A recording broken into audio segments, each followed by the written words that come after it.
The news of the revelation of the last messenger sent by God was mentioned in the heavenly books and various divine religions. And the elders of these religions were waiting for that day. Some of them did their best to silence this divine light on earth with deception and enmity. And some people tried to take advantage of this time by foreshadowing, and by being aware of the greatness and the progress that Islam had to make in the whole world. Fulfill the desires of the world. In this situation, the holy existence of Prophet, peace be upon him, appeared in this world. It was not long before that his high morals were on everyone's lips. The speech and eloquence of Prophet, peace be upon him, from childhood was such that it attracted the elders of all Quraysh and other nations.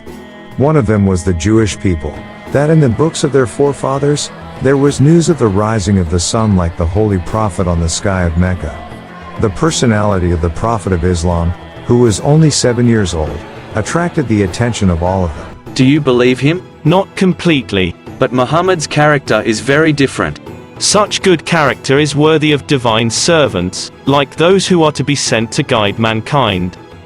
I also make similar predictions for Muhammad's future. What do you say? We should try. How? We have read in our books that the Prophet of Islam never eats prohibited and suspicious food. We can test him this way.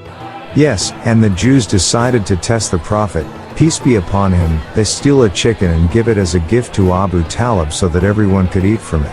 Abu Talib, unaware of the whole thing, cooked the chicken and everyone ate from it. But the Prophet did not eat from this food and did not touch it.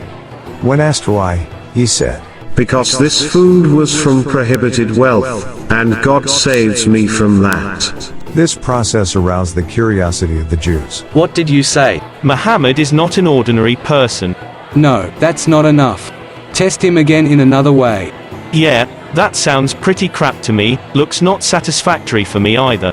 The Jews stole chicken a second time, with the intention of later giving the money back to its owner, and sent it to Abu Talib. Again the Prophet didn't eat, and said, "I will not eat that there is doubt in this food.